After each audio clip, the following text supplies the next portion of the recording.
Okay, I think we're spot on time, so let's get started. Thank you very much all for coming here. I don't know about you, but I feel like we've succeeded just by finding this room. So yeah, I should have had a piece of chalk along the floor so I can retrace my steps afterwards. I'm also conscious I'm standing between you and lunch, so I'll try and keep it as fast-paced as we can, and we will definitely not overrun. Okay. So just a very brief introduction. My name's Ian Partridge. I'm one of the team leaders in the Swift team at IBM. But I'm not, my background is not Swift at all. My background is very much in Java. So I was a member of the IBM Java Technology Center for over 10 years. So that's the team inside IBM which develops and maintains IBM's Java virtual machine. So I was one of the authors of the garbage collector in the IBM virtual machine. My first Java release was Java 141, where we ported Java to AMD 64, the cutting-edge new platform at the time. Since then, I worked in a variety of development and support roles, supporting customers who are using IBM's JEE stack, or as we're supposed to call it now, I think EE4J is the new thing. It's all moving to Eclipse. But for the last year and a half, I've been working on Swift, and I'm going to tell you a bit about Swift today, an introduction to what it is, and hopefully I'll be able to give a kind of Java guy's perspective on Swift, if that makes sense. You can catch me on Twitter or GitHub afterwards if you've got any questions which you don't want to raise now. Given the size of the room and the audience, I'm very happy to take questions as we go. So if you've got anything, don't be shy, just stick your hand up and we'll take it from there.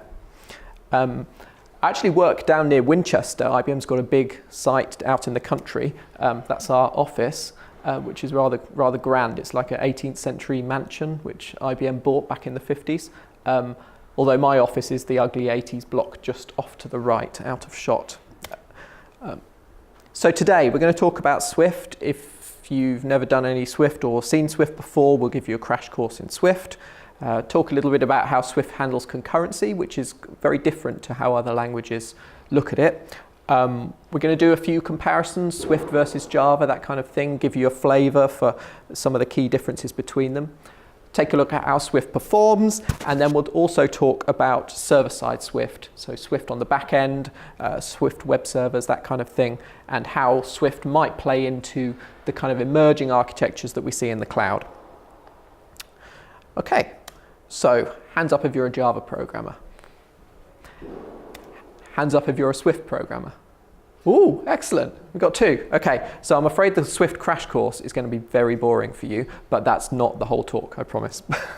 So we're going to start off by talking a little bit about Swift, the history of the language, that kind of thing, so you know where it's come from. Swift is a language created by Apple. It's designed to be the future of development on Apple platforms, so iOS, tvOS, watchOS, and on the Mac. And it really came out of Apple's kind of historic links with Objective-C. So if you've been a Mac developer for the last 20, 30 years, you've been writing your apps in Objective-C. And about 5 years ago, Apple decided that they needed to forge a new path and they wanted to develop a next generation programming language for the Mac platform. And that's where Swift came from. The headlines are, it is advertised as being safe, expressive, and fast. And we'll talk about each of those and what that means.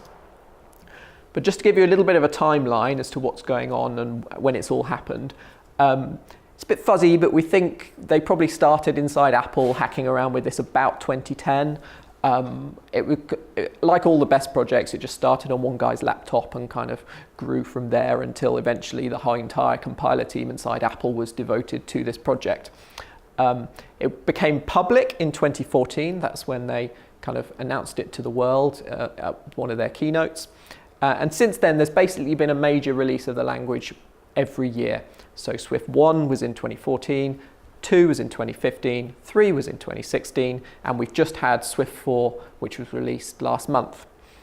The important event from our point of view is in 2015 when the language was open sourced. So up until then, everything was closed source. It was purely Apple's closed proprietary ecosystem. Apple wanted to grow the language beyond just their platforms, and so when they open sourced things like the compiler, the package management system, all that kind of stuff that you need on GitHub, and that happened in December 2015, and that's when we started getting involved. So if you want to find out more about Swift, you can go to swift.org, or the code, which may be more interesting to most people, is all on GitHub at apple/Swift. That's where you'll find the compiler. There's a whole bunch of other different repos for different parts of the overall Swift ecosystem. The whole thing is licensed under the Apache license, so it's a very permissive license. There's no copyleft going on here, so people should feel confident in adopting it from a licensing point of view. So that's the code. But the thing about programming languages, especially young languages, is that they're evolving quite quickly. They're changing, features are being removed, features are being added, and over time the language is kind of stabilizing towards the language that its makers envisage it being. And so when Apple did the open source code drop, they also brought in what they called the Swift evolution process. So this is how Apple is evolving the language itself. If you're familiar with how other language communities like Python do it with PEPs, things like that, it's a similar idea where people can write up proposals of how they want the language to change. There's kind of a public review and discussion period, and then there's a core steering committee who make decisions about how the language is going to evolve going forwards. So there's a really good website which is friendly and easy to read, where you can have a look at each of those proposals and kind of see where the language is going in the future. Currently, proposals are kind of open for Swift 5, which I guess will be released next year. So it's an interesting time as they're looking for what major features might arrive in Swift 5. So that's kind of the history of the language, where it's come from, where it might be going in the future. Let's look at some code. And where else could we start but hello world? So I promise we'll go fast. So here's what hello world looks like in Swift. So far, pretty painless. How do you run that?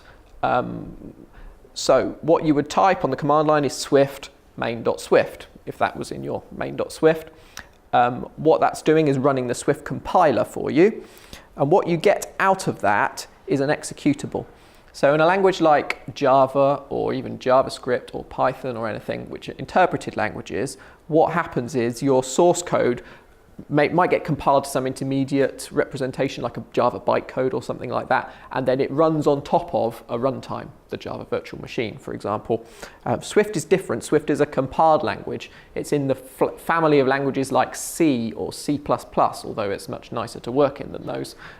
So when you compile your Swift source code, what you end up with is a binary executable on disk. So you don't have to have a runtime to go along with that, right? It's all packaged up in your executable for you.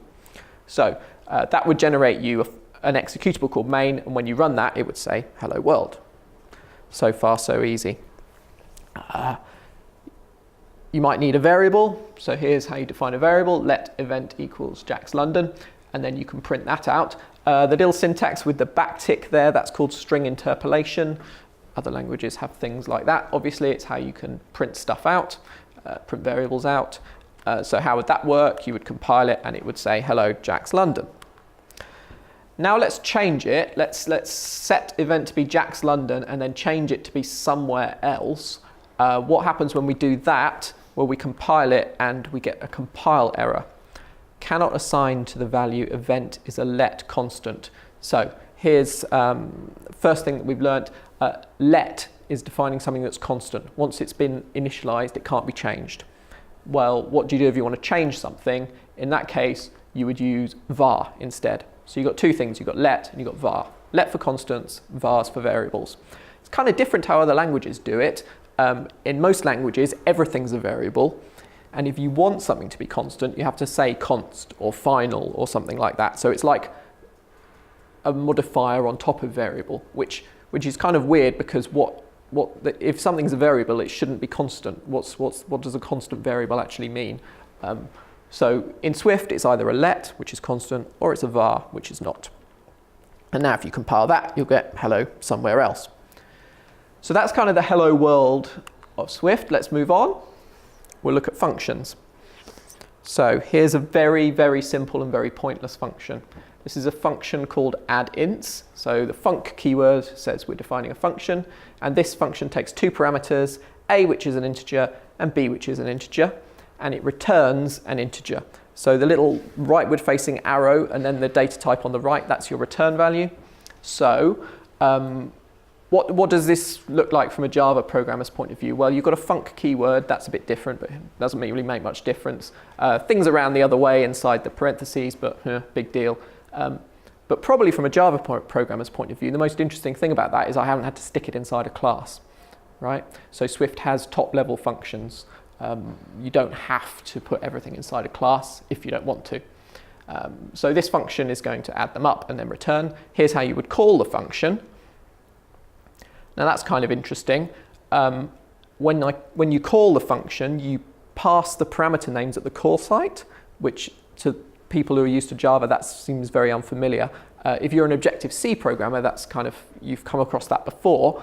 That's just how the language works. If you don't want to have to pass those parameters, you can put little underscores inside your signature definition. So here, the function actually has two different names for the same parameter. It's got an external name, which is underscore, which means ignore in this case, and an internal name. So inside the function, we call it A. Outside the function, we don't have to specify the names if we don't want to. So you've got a choice as a designer of an API or a function as to whether you want your user to have to specify the argument names in your parameter list, or whether you want that to be omittable.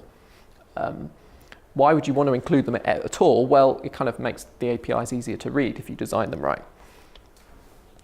So another thing, Swift has varargs, variable arguments. So here we're passing numbers, which is a variable number of integers. That's kind of familiar from Java. But on the right-hand side, the return type of the function there, what I'm returning there is two integers, one called min, one called max, wrapped up in brackets. Those brackets are called a tuple or a tuple.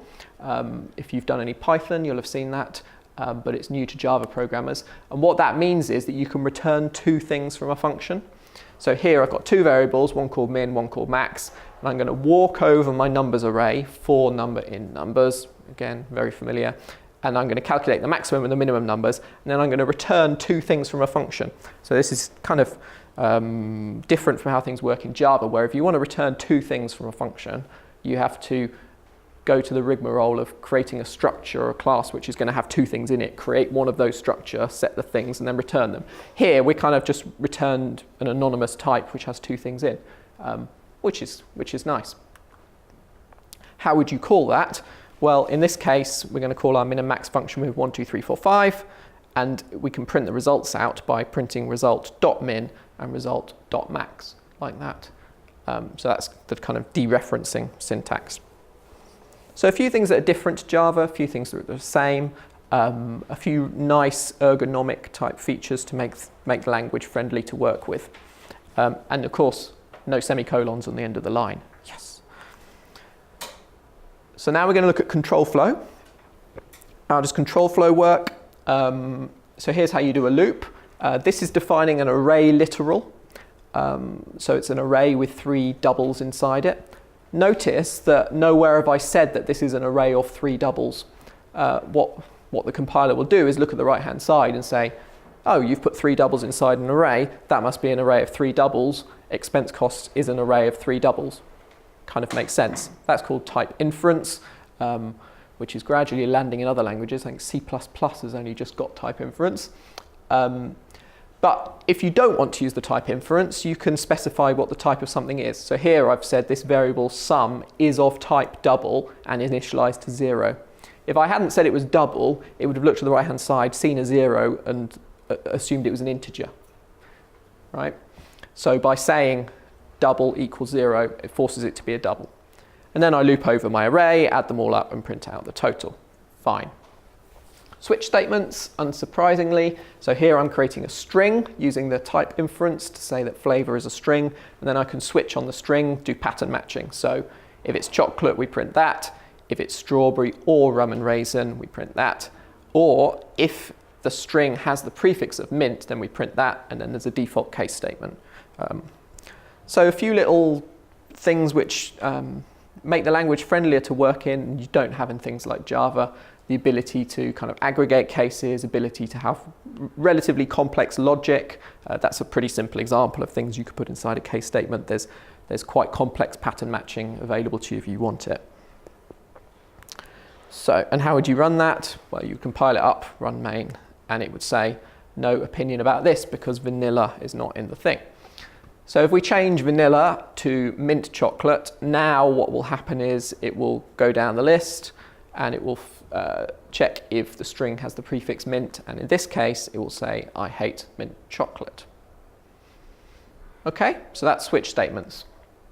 Closures, also known as lambdas or blocks or anonymous code blocks, are supported inside the language. So here I've got an array of integers this time. So this will be, previously we had an array of doubles, now we've got an array of integers, different types. And the language is statically typed as well. So once numbers has been initialized and is an array of integers, that's it. It is an array of integers forever. It can't be kind of reassigned to a different type without getting a type error. And I've got three ways to do the same thing here.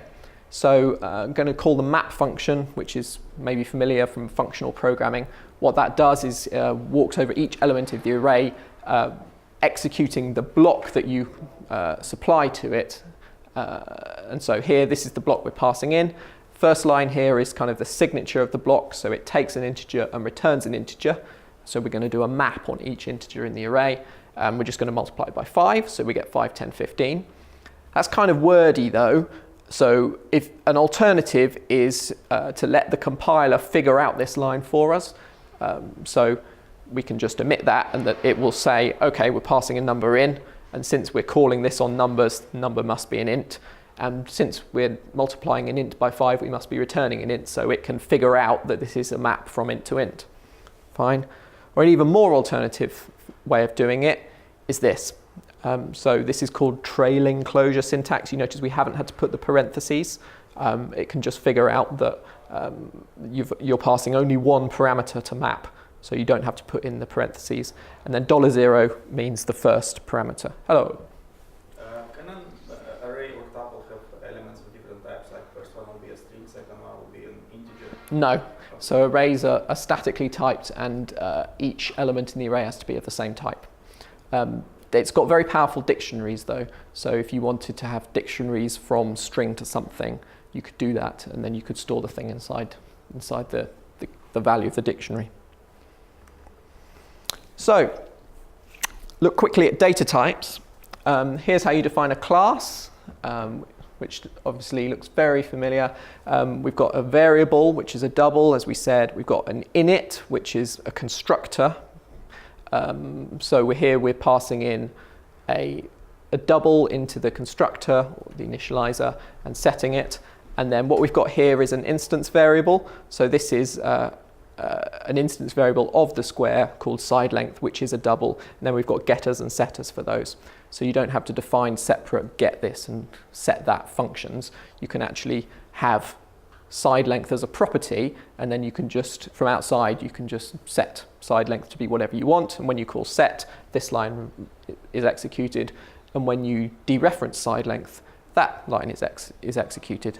So that really cuts down on all the tedious boilerplate that you get in a lot of Java classes, where you've got all these instance variables inside your class, and you're having to define all the getters and setters, and you spend all your time scrolling up and down the file trying to find the bit you want. So we just looked at classes. Now we're going to look at structs as well. So Swift has both classes and structs, which some people find surprising. Aren't they just the same thing? Well, no, there's an important difference between the two of them. So here's a structure which has, for a point, which has an x and a y, and also a function which returns a string, just printing out what they're set to. Here's how you would create one of those points. So you'd say point x and y. Notice that there's no initializer here. You get one for free, which initializes all of the elements inside the structure. this is kind of interesting. So we've created one which is set to 2 and 4. We then create another variable called new coord, which is set to the first one. And then in the first one, we change it so one of the elements is 4. And then if you print out the 2 descriptions, the second one, the first one is now 4 and 4 as you would expect, but the second one is still set to 2 and 4. So when you do this line here, you're not actually copying a reference to the same underlying object. Do you see what I mean? It's what's known as pass by value instead of pass by reference. So structs are value types, classes are reference types. So if this had been a class, then both of those would have printed 4, 4 at the end. But because it's a struct and it's passed by value, what actually happens on this line is, yes, it stores a reference to the underlying object, but then when the underlying object is mutated or changed, what the compiler does is it notices that and says, I now need to make a copy of it and keep the original one around. So that's definitely a subtle distinction. Swift kind of prioritizes some of this value type semantics over reference type semantics. You can choose which you want to use depending on the use case that you've got or how you want to design your object hierarchy. Yeah? Does it go recursively there? You have the struct as a member that is class? Yep. It can do a recursive copy if you end up... So you have to think quite carefully about the semantics of what you're creating and how you would expect that to work in practice. It's definitely one of the areas of the language which people coming from purely reference type languages like Java find in some ways surprising. Yeah. So Swift also has enumerations, just like Java has enumerations, but they have a slight twist on them. So here's an enumeration which has 3 different cases. What's interesting about it is that 2 of the cases have what's known as an associated value. So you can stash extra things inside an enumeration case, which you can't do in Java. So here I create one, which is in state pending on, and I assign a string to it. Then I mutate it, change it so it's in state approved, and change it to a different string. And then if I was to switch on that, I can fish out the string at runtime. If I changed it to case denied, I wouldn't be able to pass a string. This turns out to be really useful in practice because the number of times where you tend to use enums to model state, right? You've got a number of states that you're switching between inside some kind of state machine. And if it turns out that you want to store extra things, quite often it's annoying to do that and you end up bloating your enum with stuff which doesn't apply to all the cases. But here, you can just stash it inside the case that the particular piece of state applies to, which turns out to be really powerful in practice. It's one of those things which looks simple on the surface, but when you actually start using it, really turns out to be useful. That's the whistle-stop tour of the language. There's obviously more to it than that, but that gives you a flavor of the language, if nothing else. If you want to play around with it, and you don't have an expensive MacBook, a great way to do that is to go to a website that our team created, which is called the Swift Sandbox. This is a browser-based, kind of web-based REPL. So the screen's split in 2 halves. On the left, you can write your code. Then there's a run button at the bottom, and on the right-hand side, you see the output. So if you just want to muck about with the language, have a hack, play around with it, feel free to do that. The way it actually works is that you type your code on the left. When you hit run, it gets uploaded to our cloud, where we spin up a Docker container, compile, run, execute your code inside the Docker container, and then pipe the result back down to the right-hand side of the screen. And it works surprisingly fast, considering it's doing all that. So yeah, the compiler's pretty speedy. And Docker's really good at spinning up containers as well. Okay, so next thing I just want to talk about briefly is concurrency in Swift. First thing people often ask is, okay, have I got threads, things like that. What's the model? How can I use all the cores on my CPU? Swift uses a separate library for threading, which is called Grand Central Dispatch. This was originally implemented by Apple a number of years before Swift came out, and they've kind of adopted it inside Swift. And it all works around the idea of queues. So you have tasks which you add to queues, and then tasks are removed from the end of queues to be executed. So it's kind of a first in, first out model. So here's how it works. You would import dispatch in your code, and then you would create a new queue, which you can give a label. By default, queues are serial. I'll explain what that means. And then what you would do is you would call the async function on that queue and pass in a block of code that you want to run. And so each of these blocks are going to be added to the queue. And then the dispatch system will notice that they've been added, dequeue them and execute them. Perhaps on the same thread, perhaps on a different thread. It manages the thread pool for you. So in a way, it's a bit like a fork join thread pool from Java, if you've used that kind of thing. But it provides quite a flexible, high-level API where you don't have to think about the underlying threads at all, and you don't have all the problems with deadlocks, all that kind of stuff. So that's an example of doing a serial queue. In that case, the things will be dequeued from the far end in the same order that they were enqueued on the front end. There's also concurrent queues, which can execute tasks in parallel. So in that case, you would create one with the attribute concurrent. The API looks the same. You just call concurrent async. And what that means is anything that's enqueued onto that queue can execute in parallel. But they will still be dequeued in the order that they were enqueued. It's just they can run in parallel. How do you coordinate these activities? Well, there's a thing called a dispatch group. So here we've got a queue.async. We did that before. It's the same function, but this time we're saying as part of this group. So we're saying I want to execute this block of code as part of this group on this queue. So we've got 2 bits of work. And then there's a final call called group.notify, which basically says when the work's all done, then we get to this line down here. So there's a whole bunch of different API and primitives for coordinating your dispatch work items. And there's different APIs for doing things like asynchronous I/O and that kind of stuff, which all falls under the same category.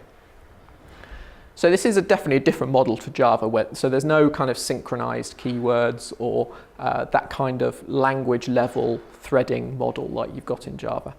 You use this separate dispatch API, which manages a thread pool for you, and you submit work to the dispatch system, and it does it all for you. There's currently discussions going on about what the future of concurrency might be and whether something should be baked in at the language level.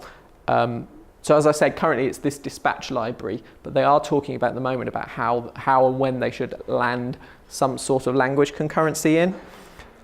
So one possible model is to add coroutines and async await to the language.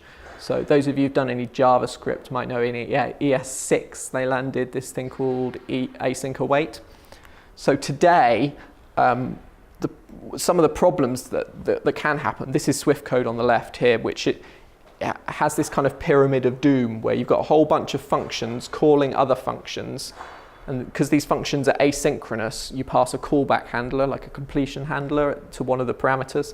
And you can end up with this massive, what they call pyramid of doom, over to the right-hand side of your screen. JavaScript had this problem for years. So one thing that's being suggested to solve that problem is to add this kind of async keyword. So when you defined a function, you would be able to say this is an async function. And then in your Swift code, you'd be able to say await this. And what it would basically do under the covers is rewrite it. The compiler would rewrite that code to be this under the covers. So it would generate all the completion handler stuff for you. That code on the right is obviously a lot more easy to reason about than the code is on the left, because you just say, I'm awaiting the result of this function, I'm awaiting the result of that function, and you can easily see in the source code that these things are going to execute sequentially. So that's not in Swift today. There's discussions going on at the moment about what, if anything, might be delivered in Swift 5. But it's definitely a topic for the future.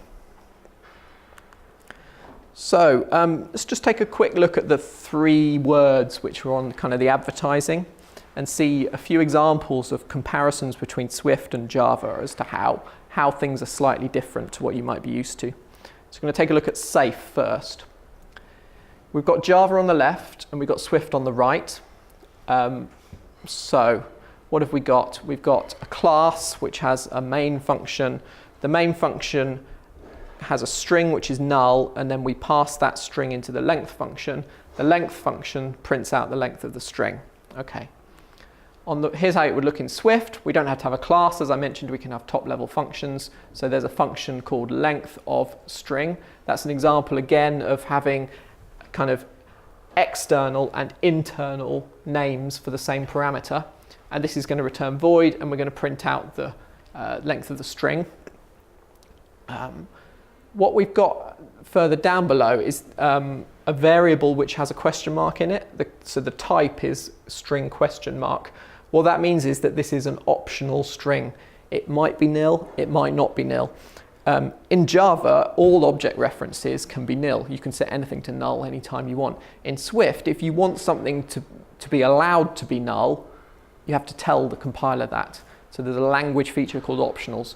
Now Java, I think Java 8 had added the java.util.optional types, which has a lot of the same ideas about it. I think the difference is that there's none of the syntactic sugar. It's not as easy to work with as the system in Swift. So I think people are starting to adopt Java optionals, but the problem is that the code just becomes so unreadable because everything has to be a generic optional of this and an optional of that, and it obscures the meaning quite a lot. Whereas with this, it's relatively simple. Like, this is a string, it could be nil. And in this case, we're initializing it to nil.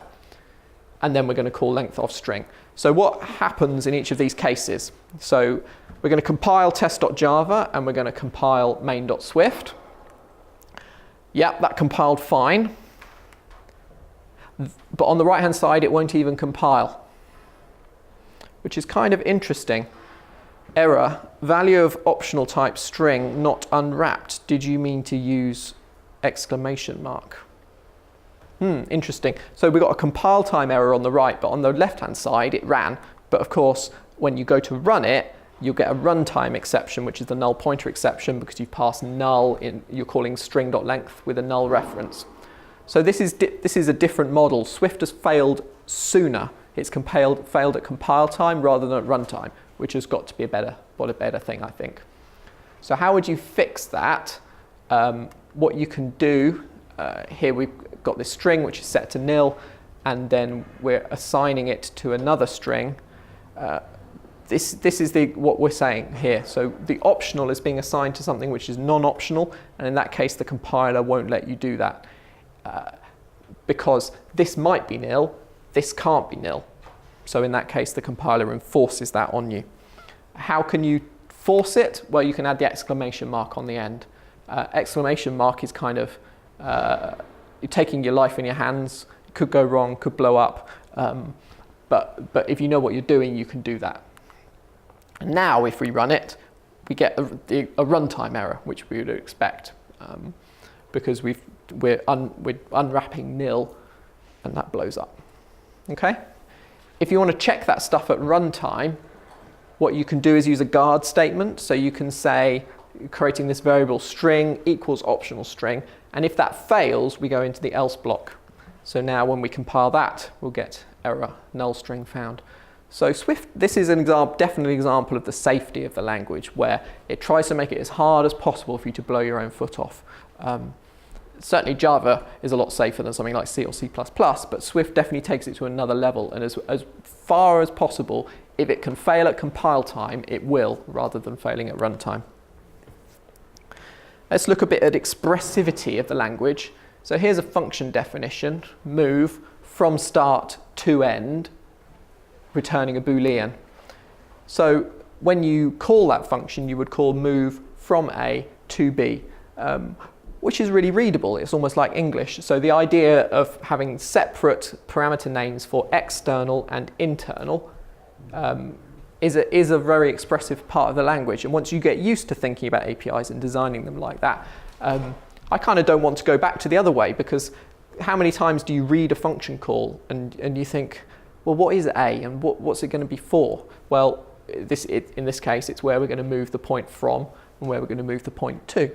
So you can give these things names which help the person coming after you to read your code. Right, let's just, we're going back to our code that we had earlier where we've got a null string and we're going to print out the length of it. But now we're going to change the function. So instead of printing out the name of it, we're going to return the length of the string. So we're going to return an integer instead. Let's look at how that would be in Swift. So here the function now is going to take the string in and return the string. String.count is the length of the string. Okay, so we're going to compile that. Yep, the Java compiles fine. But the Swift, we have a warning with this. So result of call to length of is unused. So what it spotted is this function length returns an integer, but here we just threw it away. And so the compiler is asking us a question, is that really what you meant to do? If a function returns something, it normally returns it for a reason. You probably shouldn't ignore that. So another example of Swift kind of prompting you that something's might be a bit wrong here. If what you've done is correct and you genuinely mean to ignore the integer, what you can do is you can annotate your function with this, the ampersand is for an annotation, similar to Java, where you can mark it as discardable result, which says this function does return an int, but callers to the function may validly ignore it. And that shuts the compiler up when we compile it. Okay?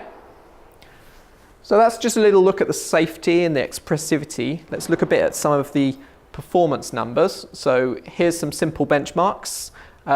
This is from a website called Benchmark Games. What they've done is they've defined a whole bunch of algorithms, little micro benchmarks, and people kind of compete to implement them in their own language. So dozens of different languages have all implemented the same thing, and then they kind of play them off against each other and see which one's performing the best.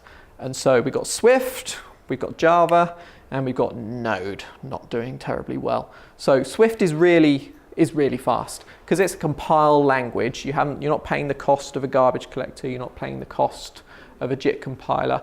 Everything is compiled by an optimizing compiler up front, and so you're running pure native code. There's no interpreting going on here. Java is really fast as well. That's what 20 years and billions of dollars of investment gets you. Node is obviously interpreted and is still some way behind performance terms for raw compute. So that's some performance numbers. Let's look at a slightly different benchmark. This is called N-body. What it does doesn't really matter. It's a compute-bound benchmark, so it's stressing the CPU doing computation, not I/O. We've got a whole bunch of different languages down the bottom, falling into various different categories. So like C-based languages, what are known as modern native languages. So all of these compile down. So Go, Swift, Rust are all compiled languages. Stuff which runs on the JVM, and then scripting languages over to the right, which tend to be pretty terrible for this kind of thing because they just don't have the optimizing compilers that other languages do. And you can see that, yeah, Swift's performing pretty comparably with all the languages that are running on the JVM. Okay, so that's how long it took. This is time going up here. But how much memory did it take as well when it's running that? So let's plot the same thing, but instead of time, we'll look at how much memory they were using. And you get a very different picture. So again, the C and the modern native languages, pretty good. Scripting languages, some of them are not too bad as well because they don't pay the costs of a Java runtime. But Java does tend to be quite memory hungry. I think everyone knows that you've got to give it enough Java heap, you've got to give it the headroom. It can be quite expensive on resources, especially languages which are more dynamic and run on Java. So things which use a lot of invoke dynamic, like closure, that kind of thing. Let's normalize the two. So we're going to take time and we're going to take memory and divide them by each other to kind of come with a duration by memory, a kind of final score. You can see the scripting languages, because their runtime performance tends to be so bad for this kind of stuff, they're out of the picture. The JVM has excellent runtime performance, but you do have to pay that extra memory overhead. But it's really the modern native languages that come out best on average for this kind of workload. And I'm not saying this is representative of every workload, obviously, but it's an interesting workload nonetheless. You might be saying, why does this matter? It matters because of gigabytes per hour, which anyone who's deploying to a public cloud nowadays if you're buying some spot time on an instance, typically that's what you're billed by, how much memory you're using and how long you're using it for. It tends not to be that you're billed by CPU usage, it tends to be by memory. And so Swift is a really interesting choice, and well, so is Go and so is Rust as well, because it has the benefit of the high runtime performance thanks to the optimizing compiler, but at the same time you're not paying the huge memory cost which can be associated with some Java workloads. Okay, so we've looked at Swift, where it might be used, and an introduction to the language. I'd like to talk briefly about Cattura now. Has anyone heard of Cattura? Okay, good. So Cattura is a web framework for Swift, which has been written by our team. It's a web server for HTTP, HTTPS. It also supports WebSockets, and you can write server-side Swift applications using the Cattura framework. So I'd like to just show you a quick kind of how you would get started with doing that in the time that we've got left. You can't see that, so I will get my system preferences up and stop mirroring. Okay, good. So let's get the command line up. And that's too small to read, so I will make it bigger. You guys see that at the back? Yeah, good, okay. So I'm going to create a directory called, sorry, you have to watch my typos now, I'm afraid, called JAX. And we're going to go into JAX. And then inside here, I'm going to use the Swift package manager, which is one of the tools which comes with Swift. And I'm going to create a new package, Swift package init, and I'm going to create an executable. So this is going to be a command or a program that we can run. And what that's going to do is create a package for us, and it's created a bunch of files. So we've got a file called package.swift, we've got a readme, we've got a sources, which has got a main.swift in. So far, so good. So now if I just type swift build, it will build that application. Oh, that was fast. And it's generated the binary for me. So now if I run that binary, I just see hello world. Why do I see hello world? Because if I look inside main.swift, it prints hello world. Okay, so far so good. But we don't want to do hello world, we want to do a real web application. So to do that, we're going to look inside the package.swift file, which was generated for us. And you can see that this is Swift code. You might not understand all the details, but you can probably gather that it's Swift code. And so what we're going to do is we're going to add a dependency inside here. So this is similar if you're using something like npm, maybe to do an npm install. We're going to depend on another module. And what we're going to do is we're going to depend on, it's probably easier if I copy and paste this, we're going to depend on our Cattura web framework. So this is our project on GitHub. So we can paste that in there, and we're going to use version 1.7. Now that we are depending on Cattura, we need our application to use it, and to do that we add Cattura to our list here. Okay? So we've got a new target, which is this application we're building, JAX, which is itself going to depend on Cattura. Okay, so we've done that. So now when we do Swift build, the first thing that happens is it looks at those dependencies. So it's going off to GitHub. Hopefully the Wi-Fi isn't too slow in here. It's fetching cattura.git from GitHub. Seems like the Wi-Fi is quite slow in here, because that should only take 3-4 seconds maximum. Well, okay, while that's going, what I will, oh, that's too small, isn't it? I'm going to have to do another one that's bigger.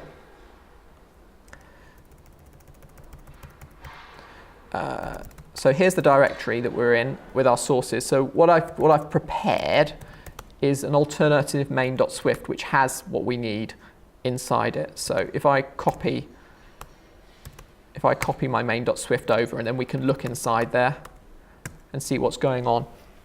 So here's the Swift code for the application.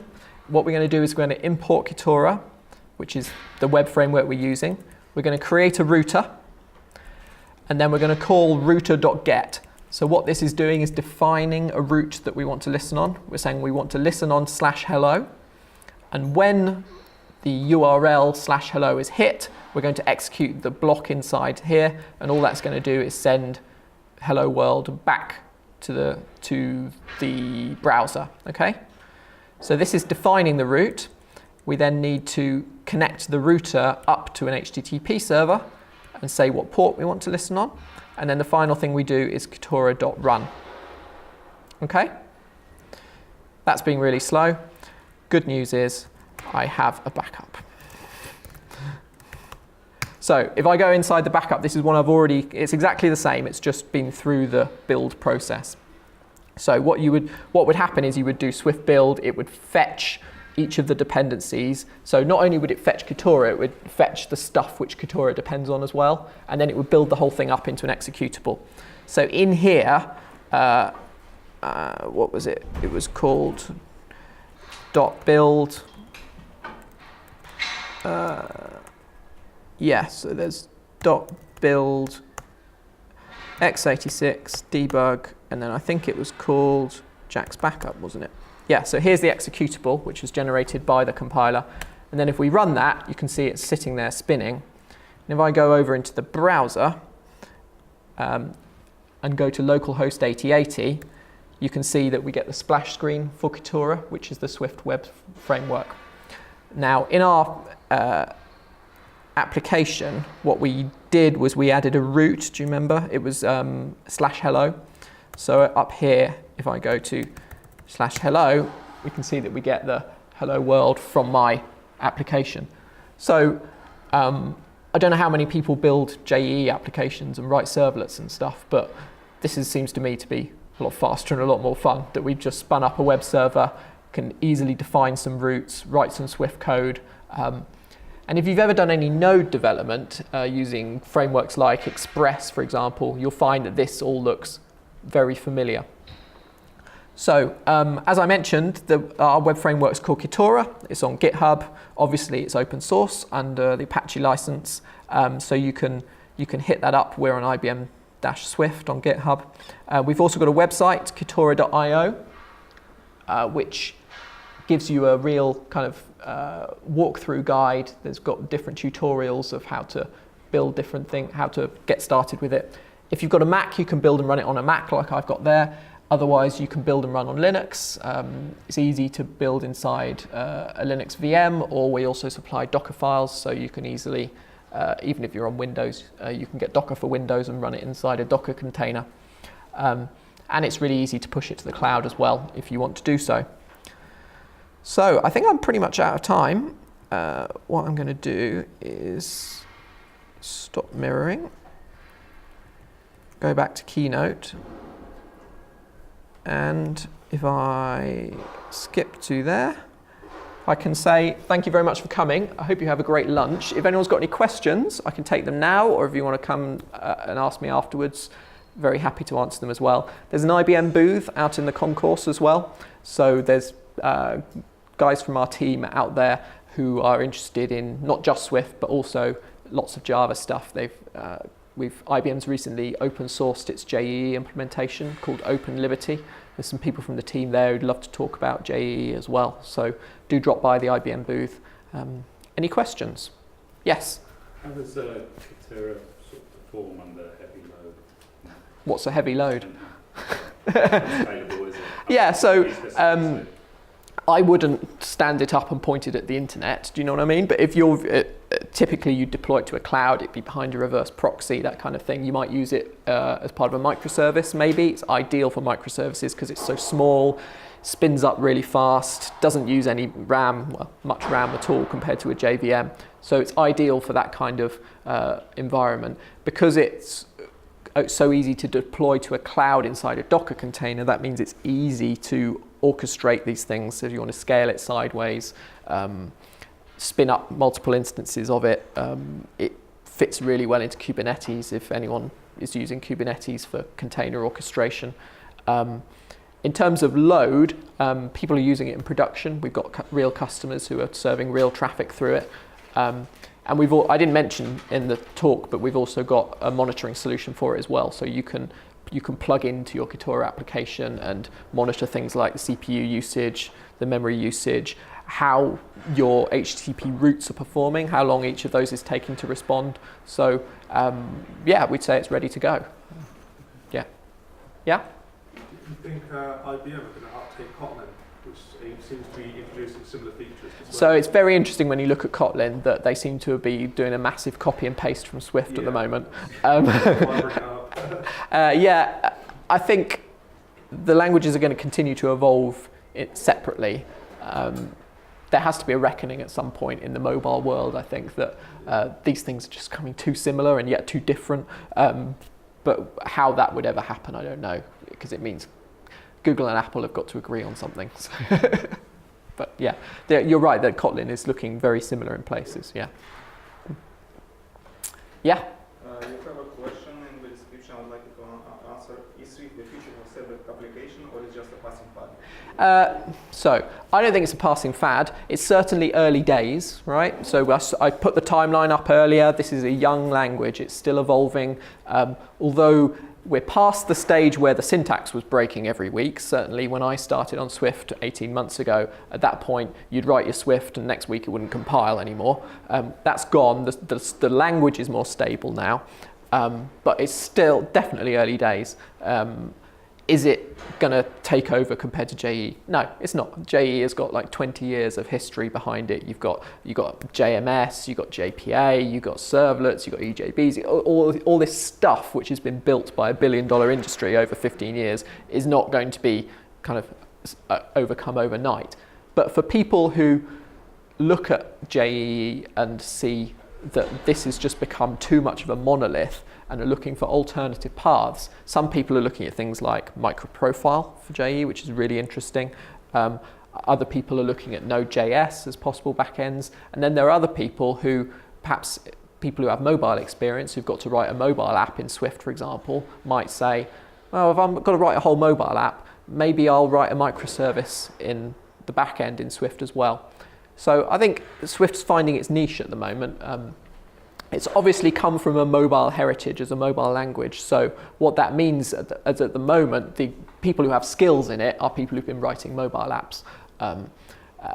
But I think the ease of use and the friendliness of the language and how actually fun it is to program, as I hope I showed you today, means that as more and more people try it out and become interested, and especially now that there's frameworks like Cattura, so you don't have to write your own HTTP server, you can get one off the shelf. It becomes more interesting for people to start experimenting with. Does that answer your question? Hopefully. That's what I'd say. Any more questions? Thanks so much for coming along, everyone. Have a good lunch.